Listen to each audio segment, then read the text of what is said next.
of the City of San Juan Bautista special meeting, June 6th, 2023 at 4:02. Welcome all. Mayor Pro Tem, will you please lead us in the Pledge of Allegiance?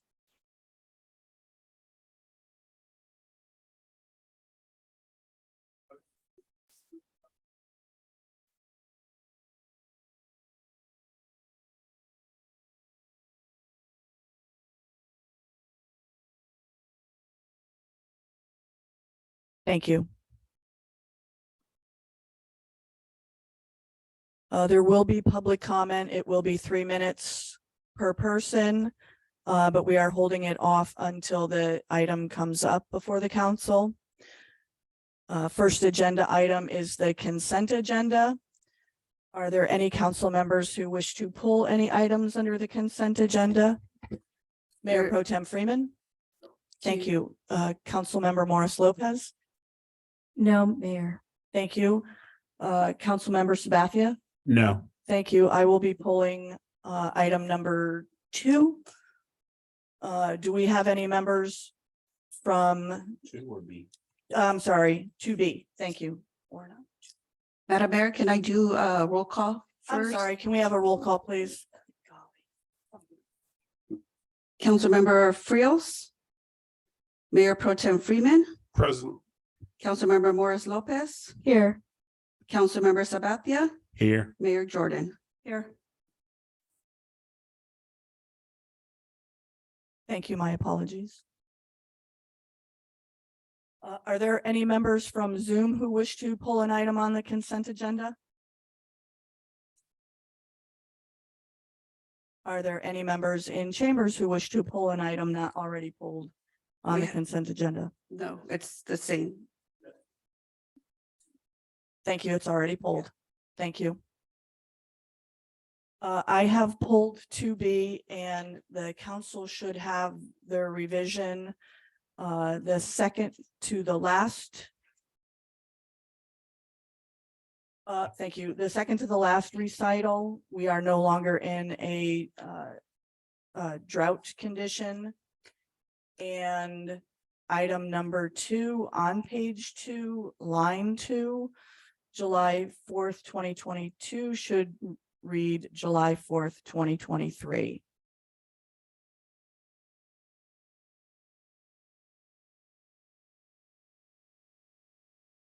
Are there any comments from council? Thank you. No comments from the council. Are there any comments from Zoom? No hands raised, Madam Mayor. Thank you. Do we have anyone in chambers who wishes to comment? We have 2 speakers. Whichever, Chris. Thank you. Hit the. I think that's it. Chris Margarana, how are you all? Good. Thank you. How are you? I'm all right. I think that the city's ability to enforce the resolution makes it impossible to support. I would be curious to know how many tickets have actually been written over the last couple of years during the 4th of July holiday. Having worked the 4th of July holiday as a security guard in this town, I know that it is just a free-for-all all night. And as a pet owner, I have had the very unpleasant experience of having to deal with a terrorized pet all night while staying in town. We have resorted to leaving town at fairly significant expense to travel to a place where there's less fireworks activity in order to safeguard our pets. And so I would encourage you to not pass the ordinance allowing for the use of fireworks in the city, within the city. I'd like to lastly point out the portion about being used on private property. There to the best of my knowledge, has been no effort to enforce that portion of the past resolution. And I am very skeptical of their ability to do so this year as well. Thank you. Thank you very much. If I can just address your comments. This was only brought back to the council because of a date change. The ordinance itself was approved at the last meeting, the last official meeting. So the only changes that are made to this are the ones that I just called out. Do we have one more speaker? Yes, we do, Angela. Thank you. Welcome. Thank you. Hi, I'm Angela Furpo. I live at 97 4th Street, and I don't know how many of you live in town, but it's like a war zone. And even I told people we're going to Sunnyvale this year and bringing the dogs. It usually costs us anywhere from $200 to $400 because you have to pay extra for dogs.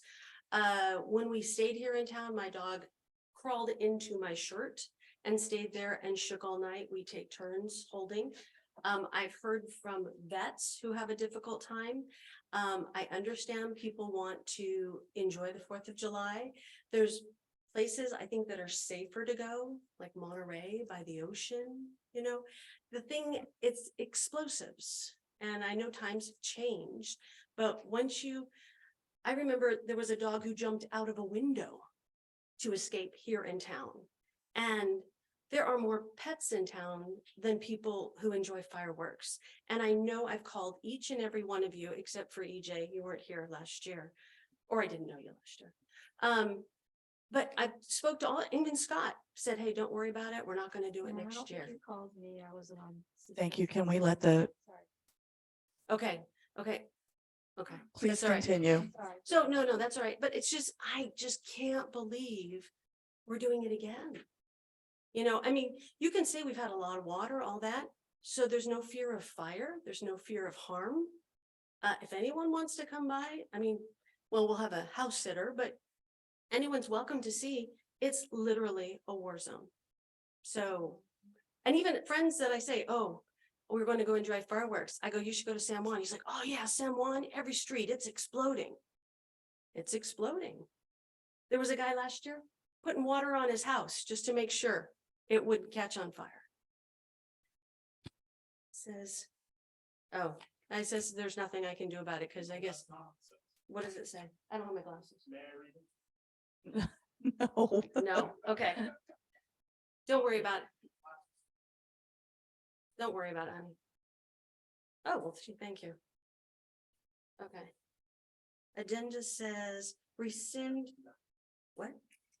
Please address Oh, the sorry. council. Agenda says rescind current resolution. Do that. Please do that. If you can. I feel like it was snuck under. I never heard this. I'm usually pretty aware of it.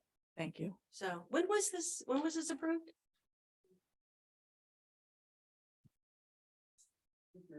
Two meetings ago. Yeah. And it was on the agenda? What Yeah. time? Yes. What time? was it approved? Thank you very much. What time was it? So approved? the council discussed banning fireworks altogether in the after action report last July, and it was decided to stick to the same policy this year that we had last year, which limits the use of fireworks from July 4th during the afternoon till 9 or 10 p.m. And what happened was we brought an old resolution forward that allowed the use of fireworks from June 30th to July 4th. So the action requested tonight is to return to just that 4-hour, 5-hour window rather than having 4 or 5 days. So that's the history on this one, as best as I can recall.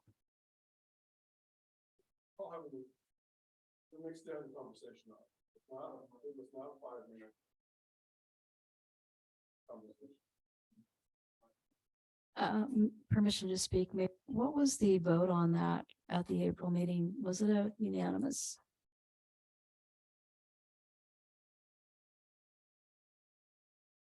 Okay. Thank you. May I have a motion to approve the affidavit of posting? So moved, Mayor. Thank you. May I have a second? Seconded. Thank you. Motion to approve the affidavit of posting by Councilwoman Jackie Morris Lopez, seconded by Councilmember EJ Sabathia. May I have a roll call vote, please? Mayor Pro Tem Freeman, Yes. Councilmember Morris Lopez, Yes, Councilmember Sabathia, Yes.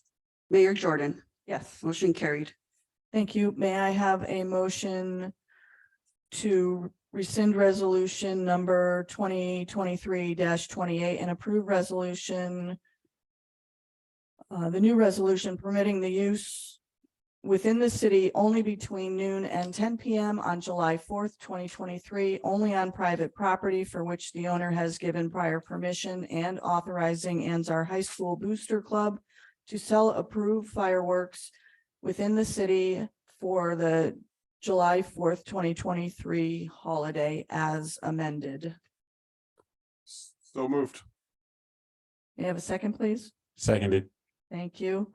With a motion from Mayor Pro Tem Freeman and a second from Councilmember Sabathia to accept the consent agenda item B. May I have a roll call, please? Mayor Pro Tem Freeman, Yes. Councilmember Morris Lopez, abstain. Councilmember Sabathia, Yes. Mayor Jordan, Yes. motion carried. Thank you. Discussion items, discuss recommended changes to draft fiscal year 2023-24 budget discussed on May 25th and introduced on May 16th, 2023. City Manager.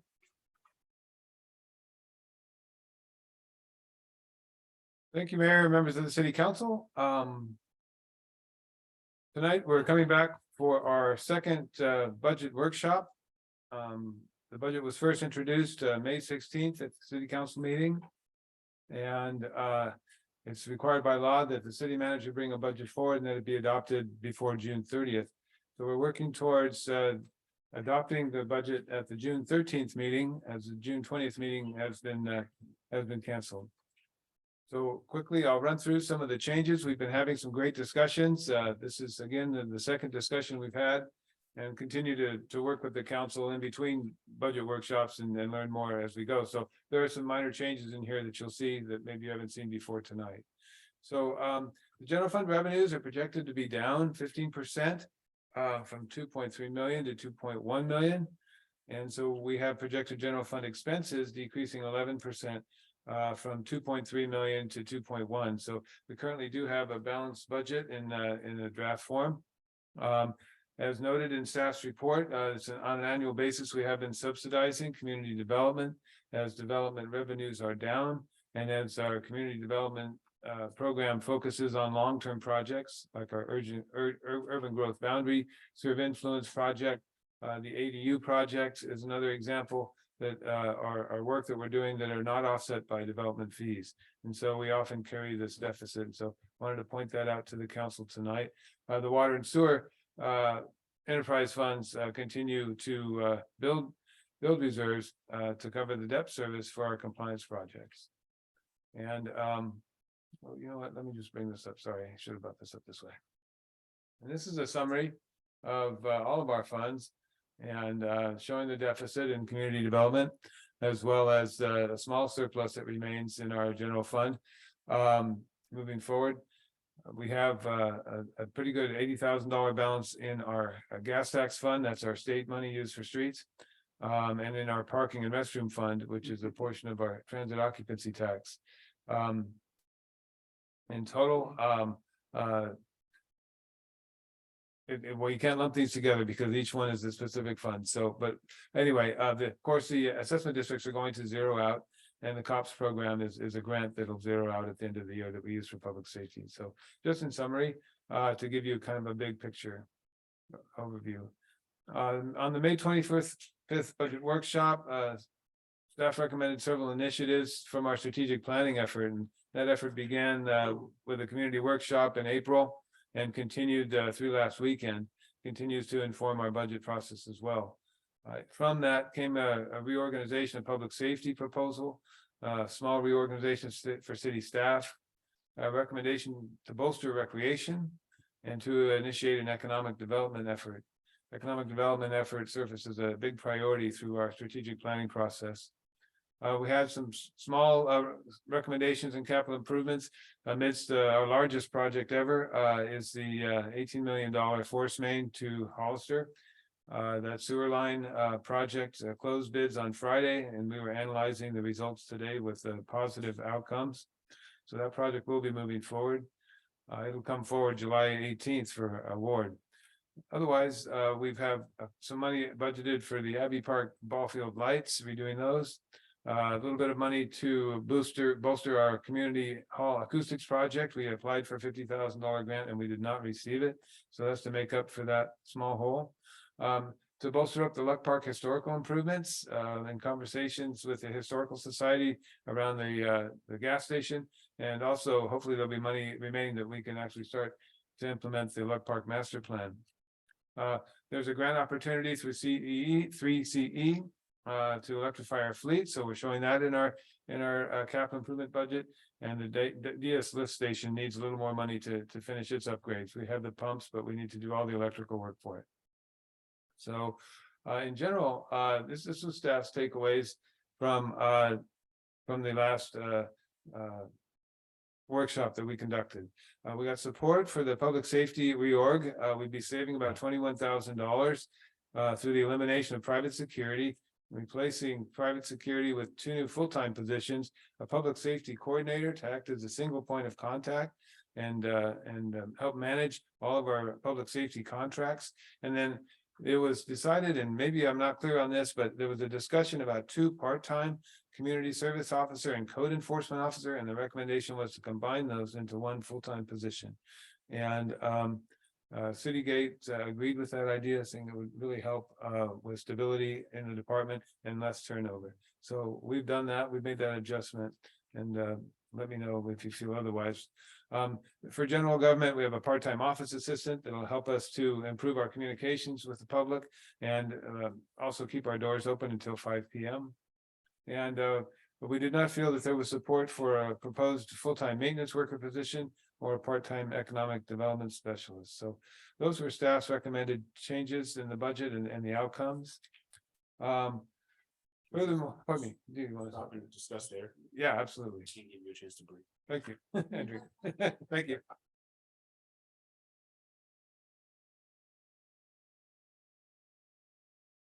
These positions are further described in your packet. I tried to give you details on duties or job descriptions if you have.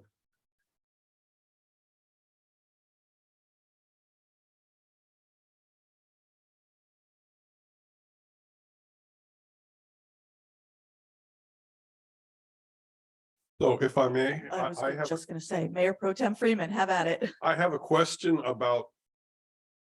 You're showing a slight decrease in revenue.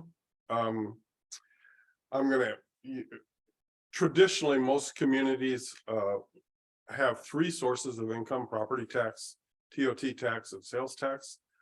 I'm somewhat assuming that property tax is staying pretty level. So which of the other 2 is decreasing? So we do have Wendy Cummings, our CPA, online, and she can speak to there's several sources for general fund. So Wendy, I know. Wendy, go ahead. Hi there. Yeah, so for this year, a big source of revenue for the city is our sales tax. And in our educational sessions with the state of California and anticipated sales tax revenues through all sectors, they're anticipating a flat level, if not a slight decrease in growth, especially in the current fiscal year, Qs 3 and 4. So we chose to maintain a very conservative budget moving into next fiscal year on the sales taxes. That's the biggest change. That answers the question. Thank you. So it is the sales tax that we're anticipating a decrease in. Correct. Yes, the property taxes have been very strong. So I have a couple of other questions. And if these are veering into the weeds too much or confidential, please let me know. But I've heard that the gas station is now making overtures on starting to build. Is that true? We did see a revised set of plans for the first time. just this week. Unfortunately, it includes a drive-through restaurant after several written and other directives not to do that. So I'm not, it's not the progress we were hoping for, but at least it shows the initiative that they are trying to move forward.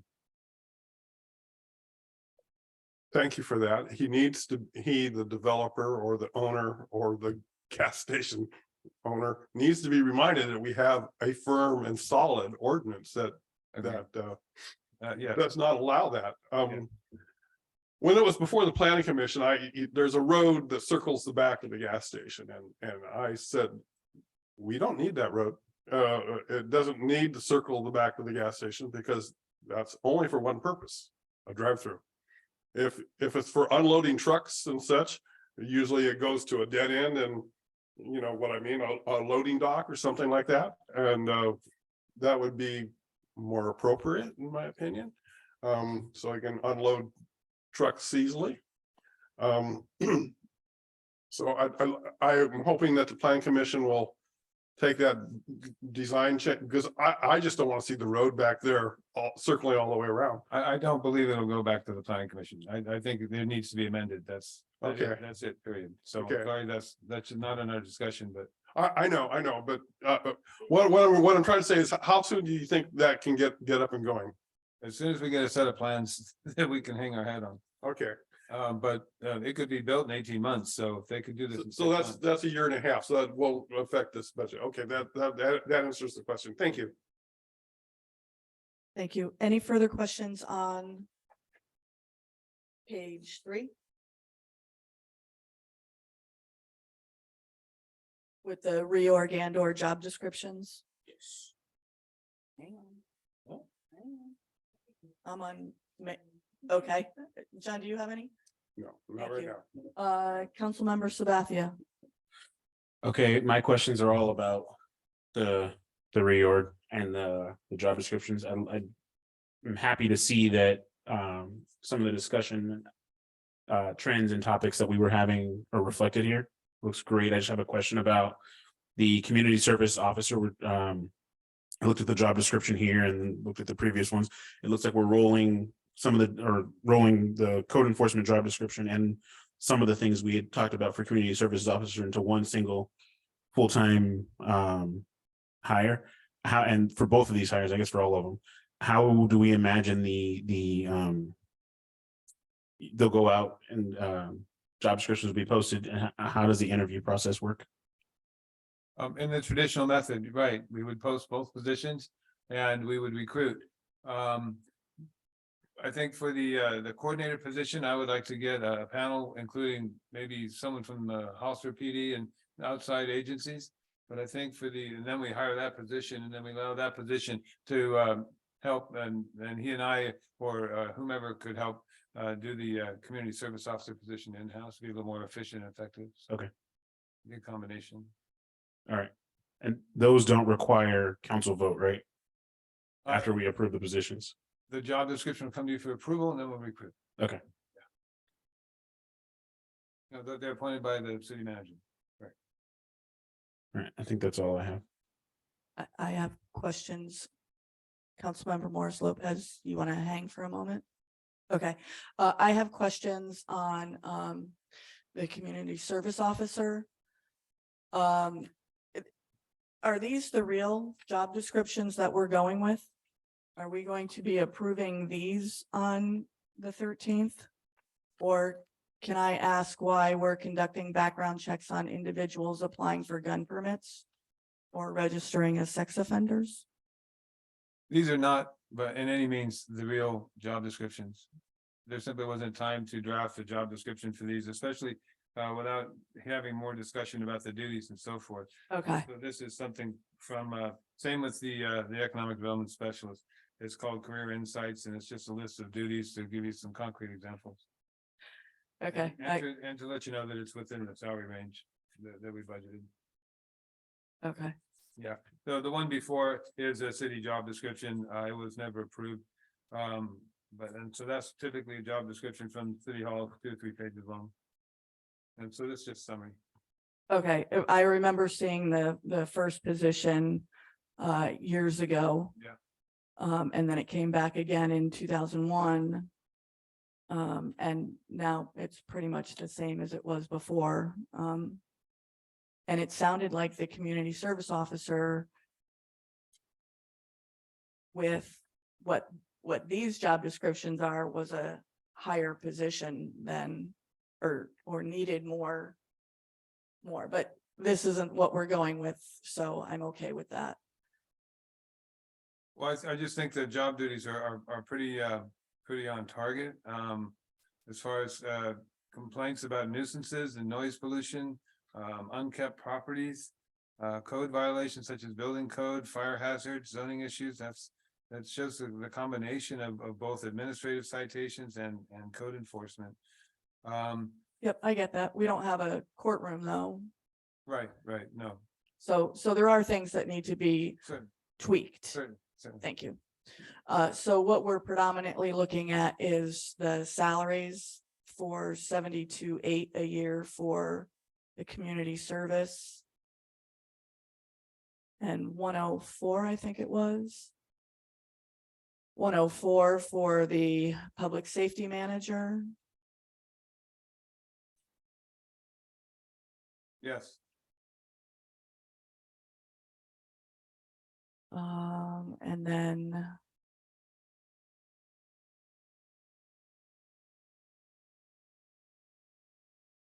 83 for the specialist.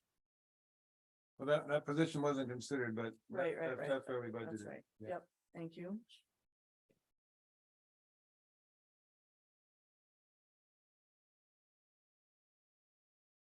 And then we're still working with the sheriff's department for another full-time deputy, correct? Yes, we're working better with the sheriff's department than we have, and our new dedicated officer has been terrific. And he's been signing up for overtime shifts, so we've been Nice. getting better and more coverage. I got a weekly status report from him today. Oh, very cool. In writing, yeah. I'd be interested to see that next week. Yeah, he's been very present. And he sits up in his seat and rides professionally. Yeah, it's been nice, smile on his face, greeting people, going into businesses, and very, very present around the whole entire community. It's been nice to see. Thank you. Very refreshing, yeah. Mhm. Thank the sheriff for that. Yeah. Oh, definitely. Councilmember Morris Lopez. Thank you. There's a lot to unpack here. I guess for me, it seems like we're trying to approve additional staff. We combined a couple positions. I'm looking at this document for people on Zoom, the org chart, and it looks very full for a city our size. So I'm having some difficulty with justifying some of the positions that we're discussing tonight. I understand the combination of the community service officer job, but I'm looking at some of and I understand that the mayor said this is not our final job description. And I hope the public that is listening can weigh in on any questions to help us make our final decisions. But it seems like there's some overlap with like a licensed, for lack of a better word, police officer, patrolling neighborhoods to deter crime and make residents feel safer. If we have the sheriffs giving us potentially 2 full-time officers, I'm not quite understanding why we're going to have our community service officer jump into that role. Seems kind of redundant, and also is he an officer of the law, or is he our community service personnel? That kind of confuses me and concerns me. Overlap of duties that can be handled by sheriff. Also, conducting background checks on individuals and gun permits. I agree with Mayor Jordan. That also sounds like something out of scope of community service. I can understand the emergency response and developing that that line of response and work seems online, but some of these things that sort of overlap with law enforcement confuse me. The salary, like I said, and the number of additional positions in our org just seem to be numerous in comparison to maybe with a city our size. I definitely have concerns about economic development specialist. It looks like that's not been recommended by the council. Because it kind of brings up for me, even what is our economic development person doing, which I think is Mr. Fouch, Assistant City Manager. And I seem to think that that's been in his purview. He has been busy, very busy, attending economic development meetings and committees and running them and attending. So I'm quite confused as why he might need an assistant at this time or even in the future. What will be left for him to do. And also with code enforcement, when it comes to buildings and planning and permitting, I'm confused as to why that's going to fall into the community service officer job as well. If we do have also Mr. Fouch in the planning and development, I believe planning department, he kind of wears that hat as well when it comes to ADU and permitting. So I'm really confused about this. I think we really need to look at the overlap and redundancy and what's expected from our individuals that are already here before we take a very final view and adding assistants and co-assistants and more layers to our org chart. Mayor, may I respond? Please, thank you. This is why we hired Citygate. Hired Citygate to do a high-level organizational review and assessment of our organization. And that was required by me in my job evaluation in November. And so trying to follow through with the council's intent. I also asked Citygate to look specifically at public safety. And Wendy and I did an analysis, cost analysis, that said if we eliminate private security, we can afford for this public safety coordinator position to help us manage all of those together. And in the corner on this org chart on the left-hand corner, red indicates those of which we directly staff. And all these other boxes, we don't have people in those boxes. But we are a city. We are a full-service city. So guess what? We have to try and figure out how to use contracts and other things, as you know. We have a contract city engineer, contract city attorney, contract fire and police, and no animal regulation except for perhaps this position. So I know this looks large and overwhelming. It's typical of most cities. So I tried when I put it together to indicate in red where we actually have a body, boots on the ground. And if it's not red, then we're working with a contract service or sometimes by the seat of our pants, honestly, for vicious dogs and barking dogs and so forth. Now our new deputy is willing to help us out with animal regulation, and he has helped us out with an issue in Rancho Vista recently. So that's refreshing and that's great. But I don't, the whole idea of setting out an org chart for you is to show you that we have awareness of these responsibilities and how we plan to staff them. And the conclusion of the whole public safety reorganization, which I thought we had talked about more than once, was to make it more efficient, was to consolidate. And the direction I received May 25th was that the community development assistant city manager do less enforcement. So take enforcement away from that position and put it into the public safety position. And so when I met with the Hollister police chief, talk about the role of code enforcement and community service officer getting blurry, he said that he had just done the same thing. He took code enforcement away from the Hollister PD and put it under the PD so that they could be multi-purpose, and it was a more efficient way of managing that enforcement function all under one umbrella. And with that, it was described, as I understood it, that the assistant city manager then would have more time to do economic development. And so that was the justification for not supporting the economic development specialist at this time. So if I'm wrong or I stand corrected. So that's why we're having this workshop, so that everyone's on the same page. And that's hopefully the happy outcome. May I respond?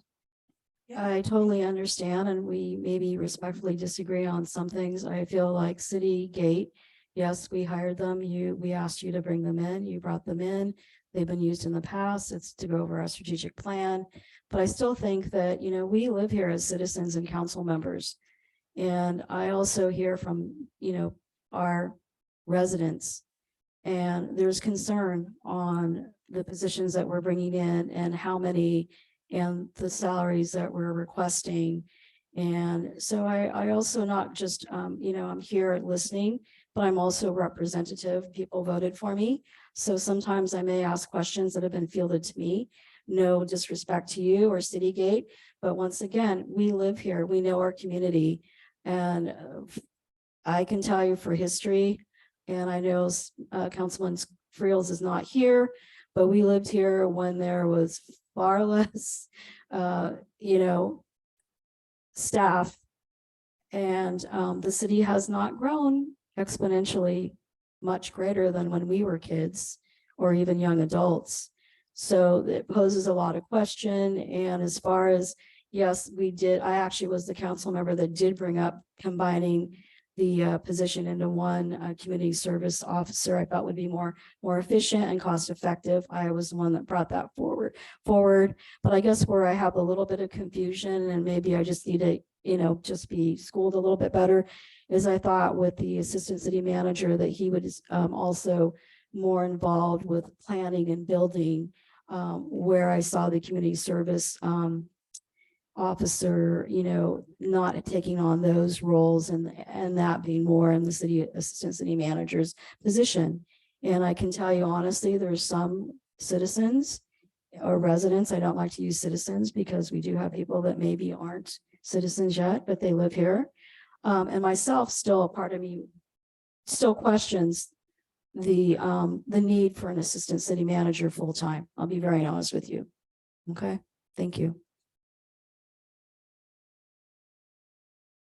Thank you. I have one quick question, please, about the org chart itself. There's no, for lack of a better term, child lines. Like there's the parent line and a whole bunch of boxes. But under the Economic Development Citizens Advisory Committee, directly under that is Economic Development and Housing. It's an advisory committee that doesn't oversee that, correct? No. Or business no. retention. And I struggled with this draft, I'll be honest with you, so I'm open to changes. Okay, so there are no direct lines. Yeah, I tried to avoid using lines. I thought the last one looked like a bowl of spaghetti, so. So I'm more than open to suggestions. I was trying to indicate that our appointed committees and commissions were all in this gold color. So that was my intent, and so you're right, that's not the up and down hierarchy. Okay. And purple is public. Public safety, yes, they got the Purple is color. public safety. Okay. Okay, thank you. Councilmember Sabathia? When you started speaking about that, I had to raise my hand because it sparked the question that I just missed in my own head.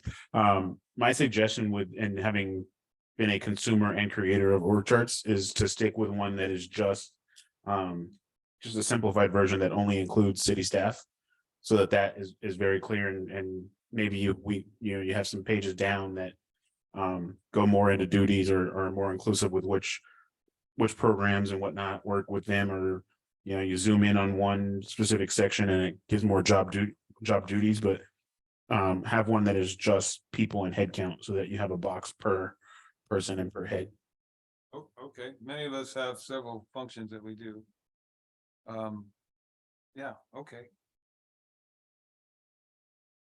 Thank you. Mayor Pro Tem Freeman, anything else on that slide?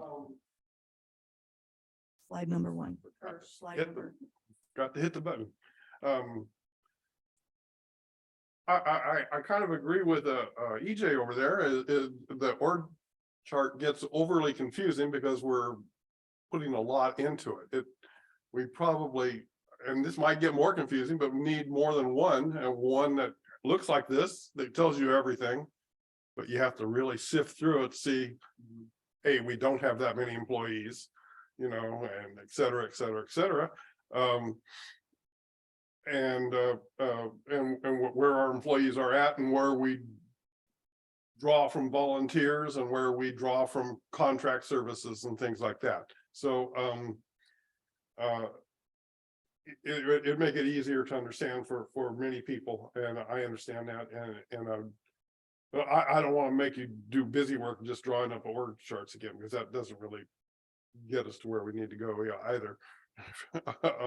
We have a lot of important things to do, that are far more important than drawing new org charts. Thank you. Thank you. We all ready to move on to the next page? Thank you. City manager? Thank you for that. I appreciate that. So after, there it goes, okay. After the May 25th workshop, I did review the lead library technician job description, and I'm comfortable recommending a reclassification to a library one job title. I think it's just a better description of what she does, and possibly librarian one job description. So I am looking into that, as I believe I was directed. I'm not sure. We also noted that the library itself is in need of rain gutters. It doesn't have them. So I put that small amount, $5,000, in the capital improvement plan. It was recommended May 25th that we hire a consultant for a climate action plan. We need to review our community development fees. I mentioned the subsidies that we have now. In the event that we have development in our city, we want to be sure that our fees are keeping up with the cost of living. And that includes impact fees that will help us build community facilities and parks and other things. I provided in this staff report a detail of the recreation initiative. I didn't think that perhaps we gave enough detail in the May 25th description, so that's on my next slide. It includes $5,000 for summer rec program that would start in July while we recruit for the rec technician position. So that's that we can discuss that when we get to the details of the recreation initiative. And then we also detailed for the city council the economic development initiative without staffing. The focus on increasing the community knowledge about economic development and subscribing to the Cal Main Street community engagement program. And then I also put in there an $18,000 fee that would help pay for a feasibility study for organizing the downtown. And I'm actually wondering if we're ready for that and if that needs to be in the budget at all. So I'm open and ready now for a lively discussion. Can I suggest we stop at that? Yes. The Yeah. back page? Yes, absolutely. Yes. Okay, Mayor Pro Tem Freeman, you're up. So this is an overall summary of all the proposed changes showing the 22,000 savings in reorganizing the public safety. $15,000 for the part-time admin assistant at City Hall. And then $50,000 in an economic development package, which is just an estimate. We talked about historic preservation. We talked about a 2-year program. So there was a $25,000 proposal May 25th, and we cut that in half to make that a 2-year program. So that is budgeted at 12.5. Recreation was at 50 proposed general fund, and has come down. And then our capital improvement program, and which I'll go into detail after this conversation. We put 50,000 in for a climate action plan, 5,000 in for library rain gutters, and an additional 35,000 in for community development fee study.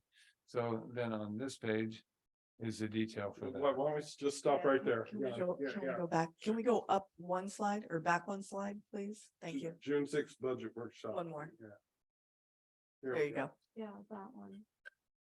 Okay, Mayor Pro Tem Freeman. Thank you. I kind of want to remind the city council and please, city manager Reynolds, please correct me if at any time I'm even close to being wrong, but impact fees and even fees for permits and things like that, they basically require a nexus study, correct?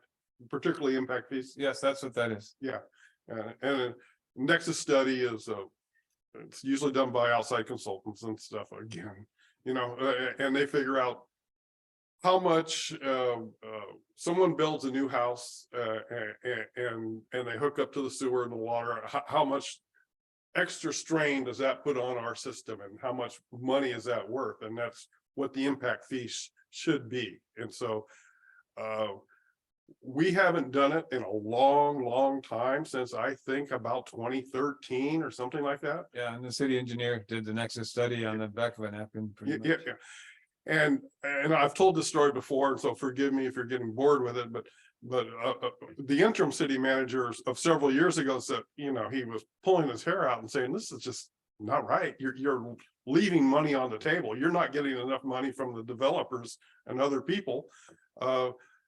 And then he said, well, we'll wait for the next city manager to do it. So that's anyway, but that's a different story. But he also has he informed me that city managers have the power to raise certain fees, particularly building permits, building fees, and other directly things. They have the unilateral authority to do that according to some CPI builders index that's run by, I think, the county of Santa Clara or something like that, or state of California. Anyway, it's some sort of official inflation index. And I would suggest that, and he did raise those fees, and they were a considerable amount. It was like 15%, because they hadn't been done since 2013, and that was like 2019. And since 2019 till 2023, halfway through, or almost halfway through, there's been quite a bit of inflation since then too. So I would strongly suggest that you look into raising those fees that you can raise unilaterally and do it.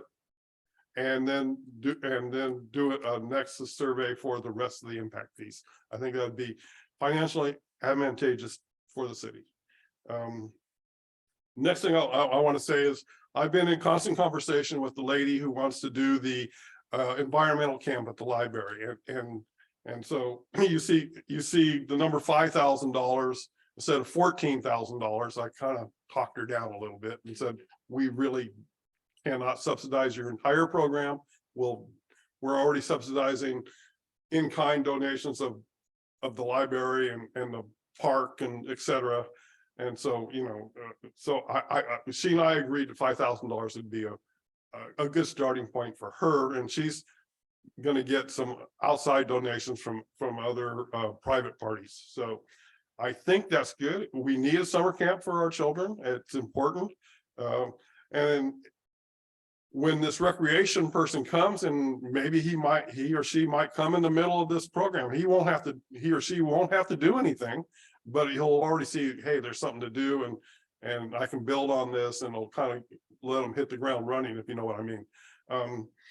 So that's and I'm all in favor, since we don't want to hire an economic development specialist, because it can be hired, it can be done by the city planner.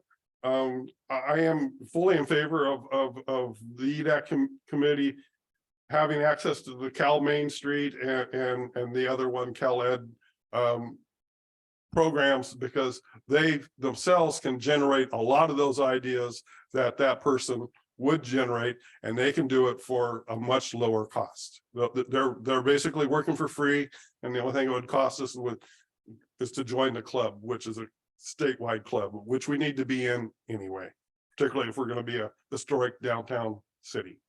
Thank you. Thank you very much. Councilmember Morris Lopez.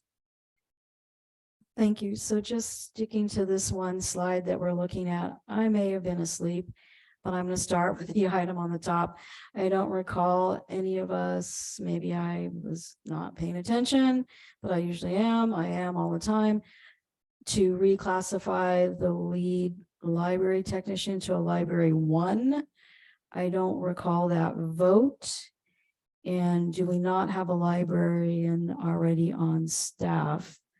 I do recall a staff member at that meeting on the heels of our budget discussion, pretty much publicly, I would say, lamenting, to have a nice word, about being underpaid for all the work they do, which kind of threw me for a loop, that it was kind of an odd time to bring that up. But you know what? More power to the person for being proactive, but I just don't remember this vote. And if it came on the heels of that person's lamenting publicly. I'm concerned because I don't remember it coming to a agenda for vote. The other thing, I don't have a problem with the rain gutters. That will preserve the building. Climate action plan, I know that's part of our general plan and strategic plan, but I noticed a line item budget for $50,000. What are we going to get for that? That's $100,000, and I would rather see some of that more money put into what Councilmember Freeman discussed. So I believe it was with Mary Shaw Carone, her science camp, I believe.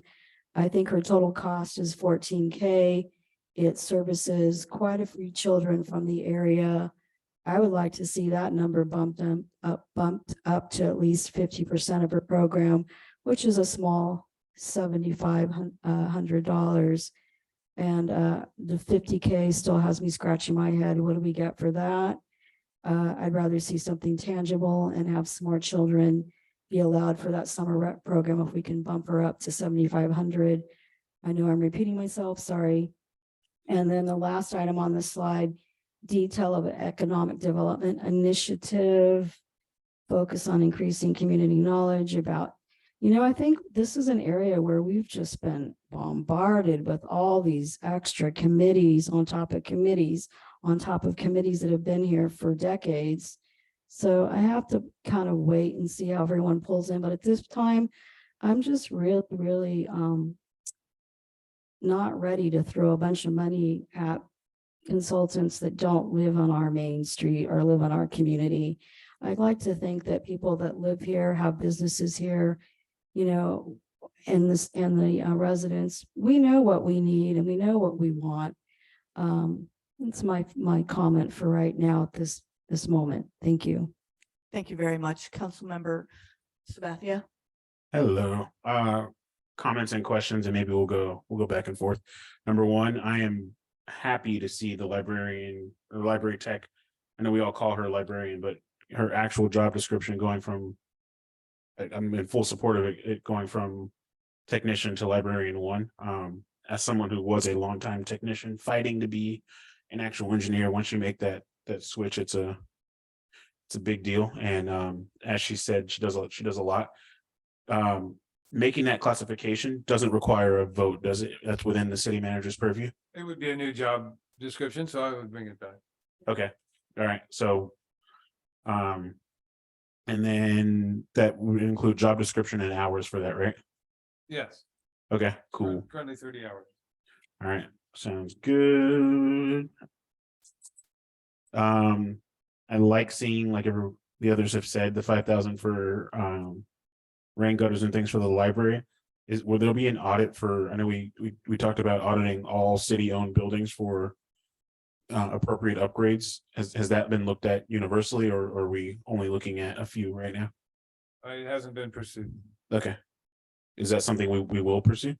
Well, that's a study that was recommended that we do like a master plan for all of our facilities. Mm. So that's not budgeted and is not programmed at this time. Okay.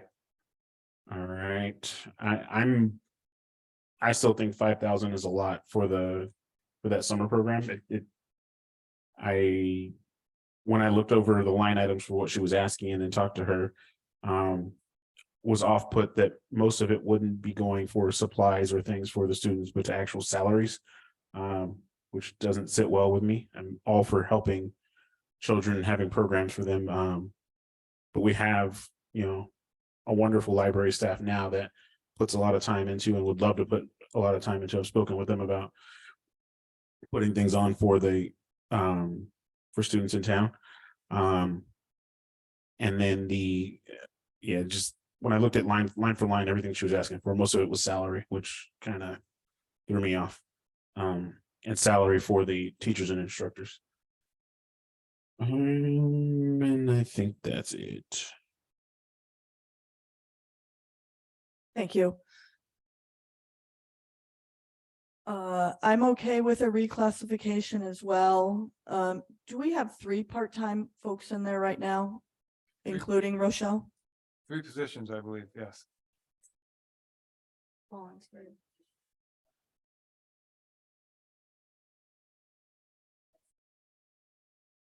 Okay. Okay. So we're going back to two part-time folks. Before COVID hit, I'm sorry, the librarian is also, the lead library tech is a part-time. position. yes, exactly. I was getting to that. Clarify. Before COVID, the lead librarian and the code enforcement officer were 20 hours a week. For COVID, because of the lead librarian adding job duties as a PIO, and the code enforcement officer, I don't remember what we stated his duties were. More community engagement. But my recommendation is putting those two back down to 20 hours a week. Must have the gutters, must have the climate action plan. I'm all for that. I also have had extended conversations, plural, about recreation, and it will serve both our San Juan and Aromas schools.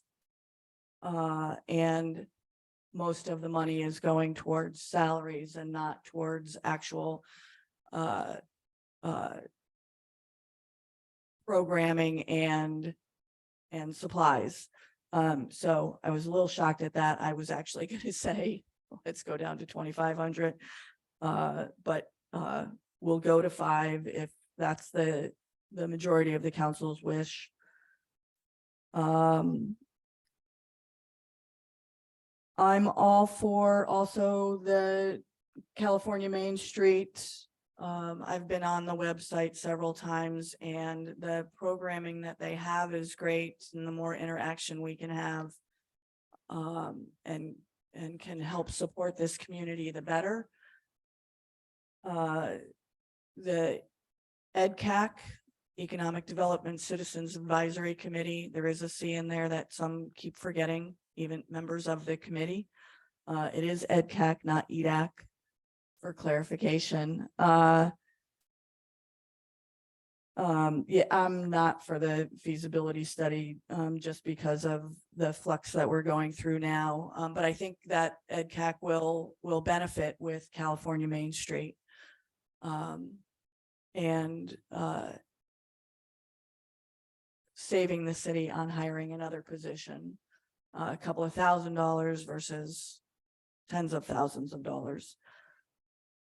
I think I'm good with.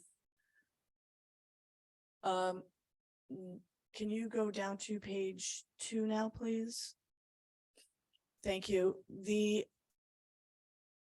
I might be on the wrong page. On the next page, I have detail for each recreation and economic. Okay, nope, go back to the other one. Okay, mine just looks different. It's on my computer. I don't have that pretty spreadsheet. So the green highlight is where we're going to. Initially, it was proposed, and ultimately it's. So correct. It was, the proposal is in the far left, proposed costs for general fund, and this is just a general fund. And then what I'm referring to is the final draft of the budget. Okay. So I'm seeking the council's feedback on the numbers that I have on the far right column. Moving my mouse, and your mouse is moving. Sorry, I'm moving the mouse. Okay. Making- Questions on. Ooh.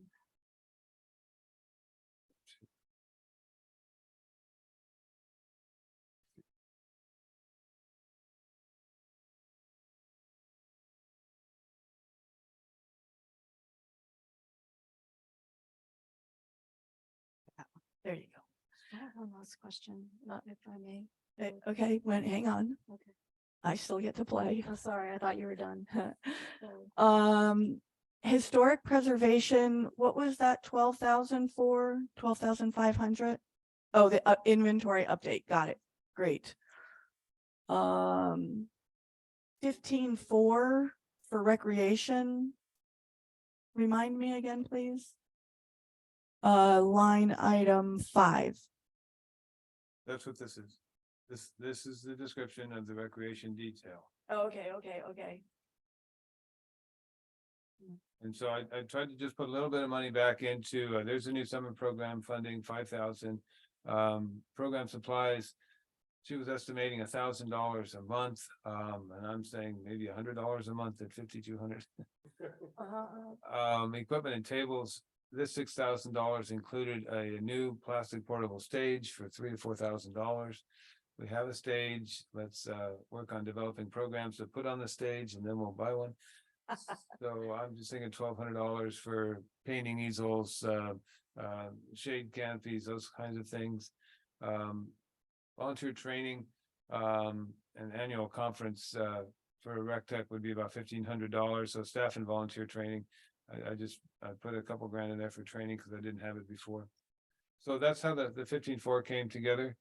That makes the total first year budget for our rec program at $30,000. Okay. Thank you for that.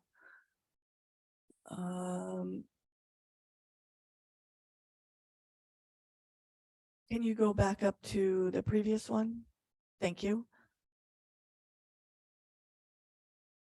Thank you. Reorganizing city general services. We got rid of the full-time maintenance worker. Where are we at with Trish? How much longer is she going to be with us? She worked 12 hours in the last pay period and she has not worked any hours this pay period. Okay, are we finished? Most likely, I think so. Liz, yeah. Thank you. Thank you. Historic preservation. Okay, I guess that was my cue to be done. Thank you very much, Councilmember Morris Lopez. Just back to the reclassification for the librarian from the tech title. Does that require an educational benchmark as an AS degree or BS degree in library science? What are we doing with that? A lot of times it's experience or a degree. So if you have a degree, then you require less experience.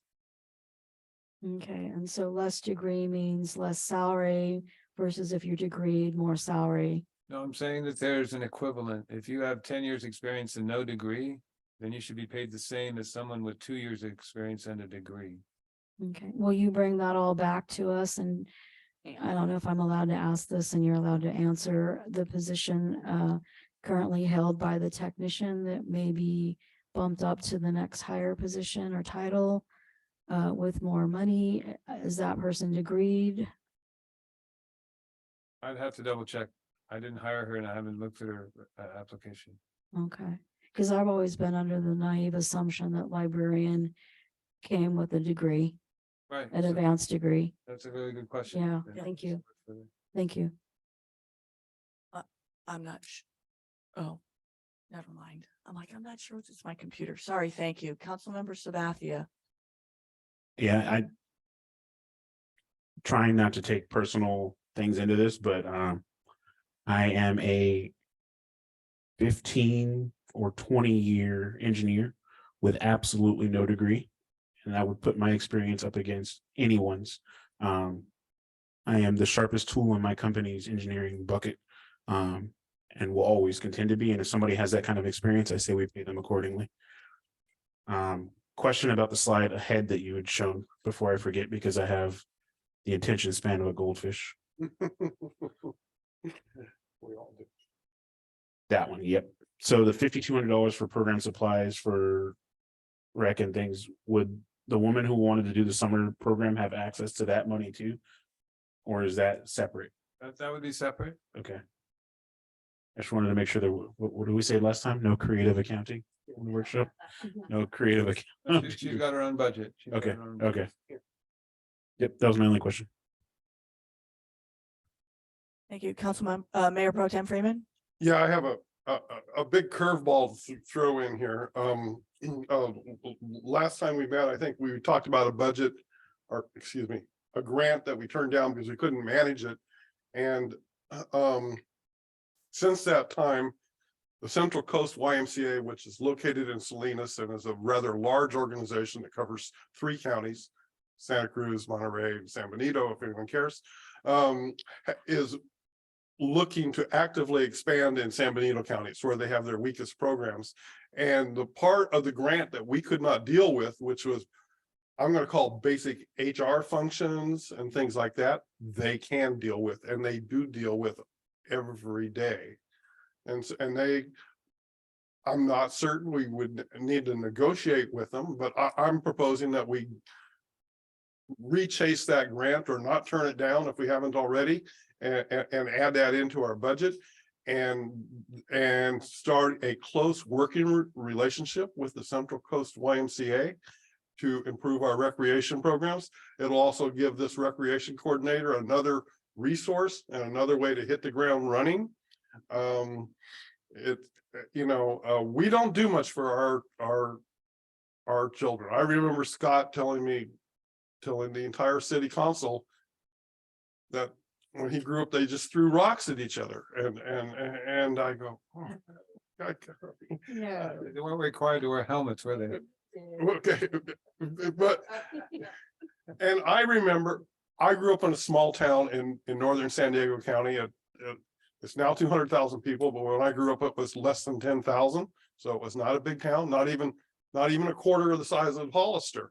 And I went down every day during summer to the community pool, which is owned by the city, and bugged the heck out of the lifeguards to go in the deep end because they wouldn't let me because I was only 7 and you had to be 8 or 9 to go in the deep end. And they had 2 rules. You had to be able to swim the length of the pool I could do the first thing, swim the length of the pool, but I couldn't be 8 or 9 when I was bugging them. But anyway, I thought I had a lot better life than throwing rocks, That's not the point, and I know you're in a hurry. So I just want to throw that in, and I know it might be a little extra work for the city manager, and he and I talked about it, and he's well aware of the Central Coast YMCA, and they're a legitimate organization, and they do all the fingerprinting and they the background checks with the kids, and all that they can cover that where we would really struggle. So I just want to throw that out, and thank you. Thank you. If the council would like an update on the grant, I'm happy to share that, or we can wait until the 13th or whatever you like. Is this time sensitive? So I had 3 conversations this afternoon and yesterday, and I did talk to the grantees, the National Recreation and Park Association. They understand that governments are usually dark in the summer, and they've given extensions to governments. So the June 15th deadline, they have pushed out to July 31st if necessary. So that gives us a lot of room to negotiate with future partners.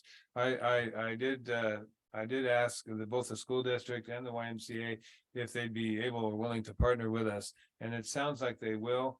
The YMCA has a program called Youth Government Model Legislation in Court, where they actually take field trips and they perform mock debates and so forth. And it's about $1,000 per student.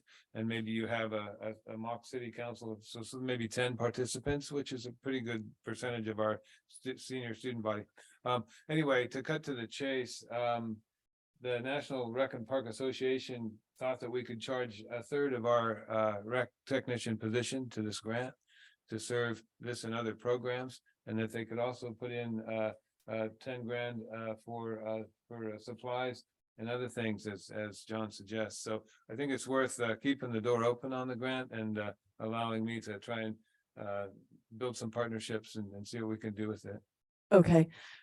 Can you take one step back and talk about the grant itself? Are you too aware of the grant and the situation and what happened? And Yes, I had some concerns about it, and I feel like we're here to discuss budget and now we're getting off track. We have 2 meetings that are on our heels, and I feel like maybe we should continue this. This is my input, Mayor Jordan, continue at another time. That's fine. I'm okay with that too. Everybody else okay with that? I'm okay with that, and also I'm okay with Don finding creative ways to make use of the grant and coming back with us so we can discuss it later. I think Okay, we we'll, have we'll to bring dis- it back on the 13th. Yeah. And the EdCAC will I'm sure be bringing it forward also in an explanation to why we got to where we are today. Okay, can we carry on? Are we? Yeah, I think we are. We still have 45 minutes. Um, We'll get to them. No, we don't. So this chart's a little bit overwhelming. This is our capital improvement project list. A lot of it is carrying over from prior years. You'll notice just by the project numbers, there are some that have been carried over since 2020. And just a couple new ones this year. This was shared with the council. It's pretty much the same. It's the Abbey Park Ballfield lights, adding money to the Luck Park historical improvements, possible structural needs at the garage there. That is our building. The community hall acoustics, it's got extra next to it down the left tab. And then we added the rain gutters new, I put the fleet electrification. And so this is just the whole CIP in one shot for you that has those new things included. We added City Gate in mid-year at mid-year and the housing element at mid-year as well. So this is the same CIP I shared with you with just two new items, the rain gutters and the impact fees. So that's pretty much just information. I don't know if you want to pause here to talk about the CIP. I know Scott talked about it at length at our May 25th workshop. Mayor Pro Tem Freeman, any questions on it? No, other than I still see that the $1,000 for the PCs and I was just gonna ask EJ if his generous offer is still open. All we need are licenses, but yes, they're sitting in my garage. In fact, the longer they are there, the more trouble I get in. So we can save $1,000 off the CIP right there.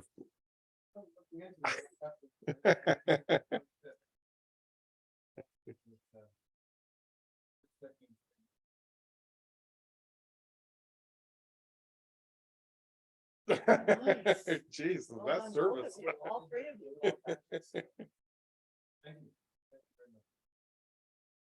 you. No further comments by me. Yeah. it's all Thank you good. very much. Councilmember Morris Lopez. Thank you. I'm just overlooking it right now really quickly. Sorry. Not a problem. You want me to come back? Yeah, go ahead. Councilmember Sabathia. So I had previously asked about the sorry, I lost it. Oh no, I'm off of the cars.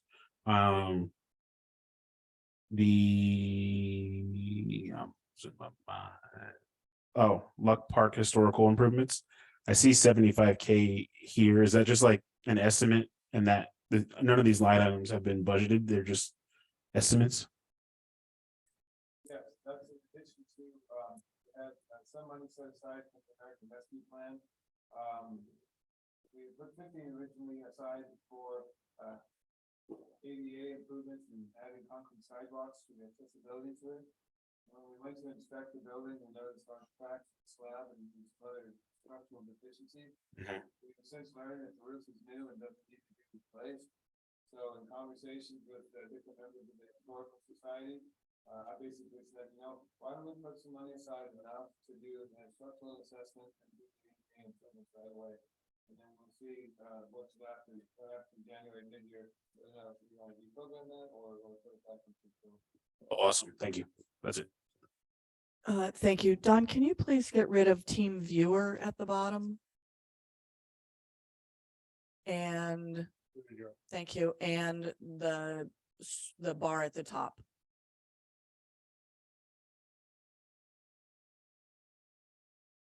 Uh-oh. Oh.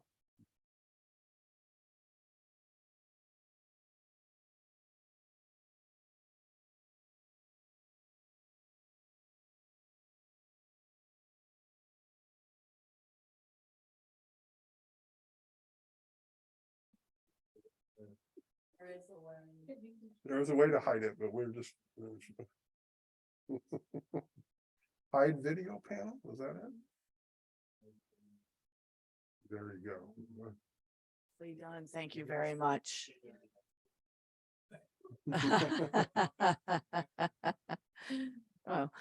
Oh, okay, Councilmember Morris Lopez. So, I'm looking down at the, let's see.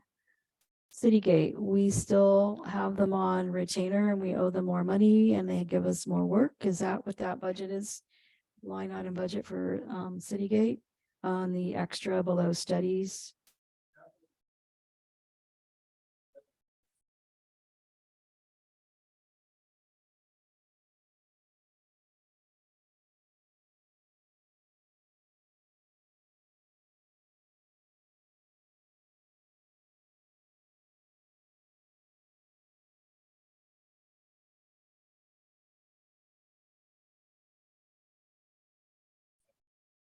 Okay, and then she did mention, and this is also for the public. I don't recall what she said, where to find the specifics of the surveys that came in or all the surveys. She said there's a link if you want to look at what the specifics were, because she just gave us pretty much of what got turned in. Specifics were somewhere else, lived somewhere else.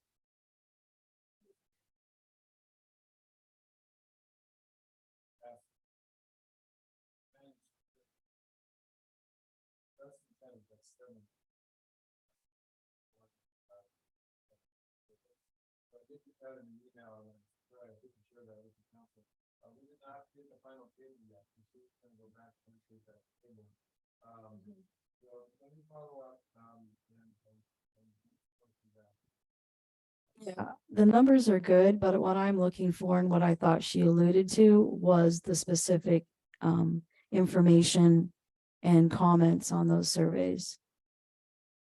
And then the other item I'm looking at onto special initiatives, the urban growth sphere of influence, project 21.11 with a budget balance of $200,752.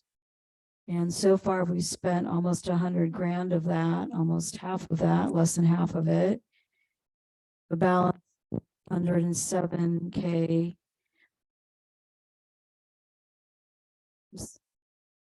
Sorry, this mic's kind of fading out.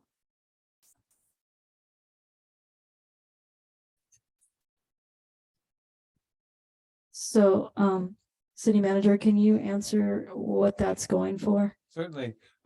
Thank you. Approximately a year ago, we held a community meeting at the Veterans Hall. And that was a consultant EMC presenting to the community the results of their work in terms of creating a community plan for the city that would determine future zoning and future annexations in relation to the sphere of influence and urban growth boundary. So we have a report that's drafted that we're going to be bringing forward. I don't know if it'll be at the meeting tomorrow, but that's pretty much what that fund is, what those funds have been used to pay for. So we started with a state grant, and then we had to dip into the general fund reserve that we set aside for this. Eventually, this will evolve into a sphere of influence and submittal to LAFCO and associated studies and SEQA review. So that's been going towards EMC, the consultant. We haven't spent much lately because we've been doing we were on pause for several months, as you know. And now we're getting back into it. So that's just the balance that's been sitting there since last November. So then to clarify, it's for consulting fees from EMC, primarily the bulk of that money. EMC has used almost all of their contract, so it would be a new contract. But yes, it's for consulting fees related to both the urban growth boundary and the sphere of influence. I'd like to see some money put into our maps. Like I know that you've been trying, you and Brian, you bring us maps. And I think if we're going to be a very important task ahead of us, that maybe some professional printing or something to help with clarify those maps. I know you've gotten feedback on that before with the legends and whatnot. If we have a little bit of money for that, that would be awesome. And just like you prepare materials for city council and planning commission, that would be nice, because that's a really important task that committee's asked to complete. I would appreciate that. We do have new maps for the urban growth boundary. They just came in today and they're much clearer. Okay, So- okay. And binders maybe for us. That would be nice to compile everything for the members. I think there's 5 of us. Okay. And then the last question, let's see, Public Safety Committee Initiative, 200K, and nothing's been spent from that. And then right below that, if you can speak to both these items, homeless programs, 10K, 10K, we still have 10K. So the Public Safety Committee initiative, What- Can you please speak closer to the mic? one of the goals of the Public Safety Committee was to have a camera system. I think we talked about this May 25th. And the Public Safety Coordinator, as well as stepped up technology on the sheriff's side, it's going to make it easier to implement a camera system. And since then, especially since the Carlsbad conference I was at in February, we've come across a couple vendors that are more full service, right? Your city manager is your IT director too. And so I needed support. I needed a full service company that could support the cameras. When you record hundreds and thousands of hours and you need to go back and find what happened at this half hour on this day, it's a lot of data to climb through. So I do now have 2 proposals requested, and they're both less than $200,000 to install as many as 9 cameras in the city and a $30,000 server to support the software for them. So I have been working on getting informal bids now that it seems like implementing the program is more feasible. I'm going to ask this of the mayor. Was that something the previous city council voted and implemented the request for city cameras to be installed? That started when we put the Public Safety Committee together, and that was one of the very first things that was discussed is cameras. Yes. So it did get a formal vote and approval by city council and to recommend staff or direct staff to make that decision and purchase. Yes. So as we put our budget together for 21-22, I talked about each of these initiatives and the use of these funds for cameras was part of that budget transmittal. It was part of budgets that we had approved previously. Yes. No, oh, I'm sorry. Any more questions on cameras? The homeless.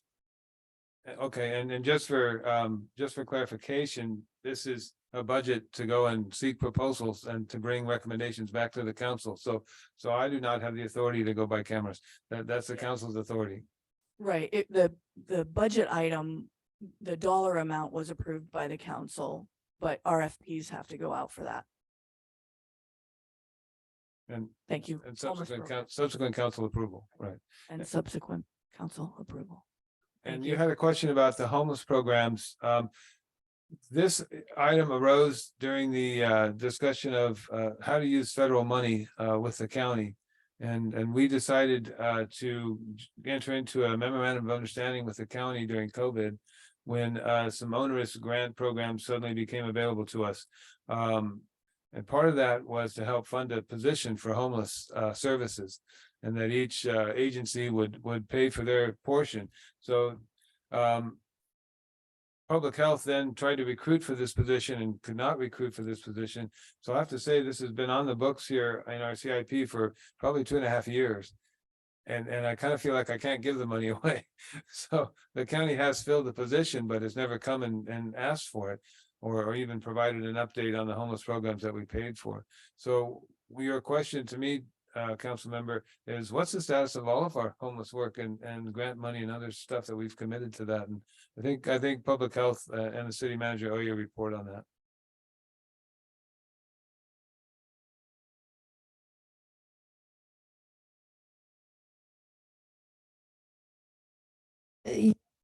But sounds like they do owe us a report. So that was our retainer fee to put into the kitty for services to come to us, correct? And nothing's come to us yet, and they haven't given us a report.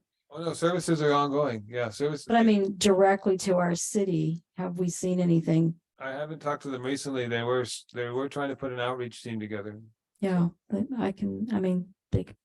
there's not very many here, but they can come. There was another increase in our service fees to counties. LAFCO has asked for an increase. Have you received that? Yeah, we have their budget. I shared that with Wendy. We have a Department 45 where all of our AMBAG, LAFCO, all those are in that budget. Okay, and So same that's- with Water Resources Association. I think theirs increased it a bit. A bit, I believe we got both of those in the budget itself. Okay, yeah. thank you. Thank you. Okay, carry on. Yeah, that's almost all I have. Let's see. And we haven't gone out to the public for any comments. Right, either, so- we have not. We'll do that. Okay. So this is a summary of the CIP, showing both the 3CE, and the Abbey Park and the, Diaz lift station coming out of the sewer. So we're adding $740,000 to our CIP this year. It's just a summary of what's new in our CIP on that big list. And that was it. Real quick question, how long do you think it's gonna take to do the DS lift station? Is that? Are you waiting for July 1st, and then you're gonna go out and hire the electrician and do it on the second or third? But the pumps are in stock, and in fact, we use those pumps during the storms because we needed them. So we refurbished those that broke down, and so now we can deploy those back out to the Diaz lift station. So this is something that our previous city engineer had a thumb on, and I need to get MSN on top of it now. So bottom line is we're not installing, we're not retrofitting the electrical panel, which currently needs an upgrade to function correctly. And handle the bigger pumps, right. That's in a nutshell, yeah. Thank you. Questions, comments, concerns from Zoom?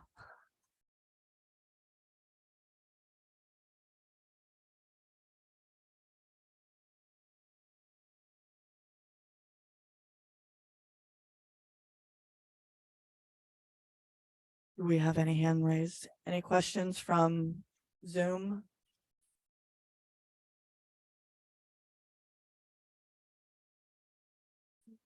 Thank you very much. May I have a motion to adjourn? So moved. Second, Thank you. Roll call, please. Motion made by Councilmember Sabathia, seconded by Councilmember Morris Lopez. Mayor Pro Tem Freeman, Yes. Councilmember Morris Lopez, yes. Councilmember Sabathia, Yes. Mayor Jordan. Yes. Thank you. Thank you, Don, for one more meeting.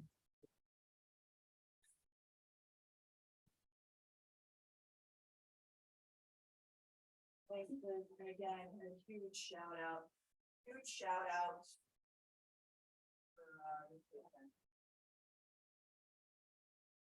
Thank you.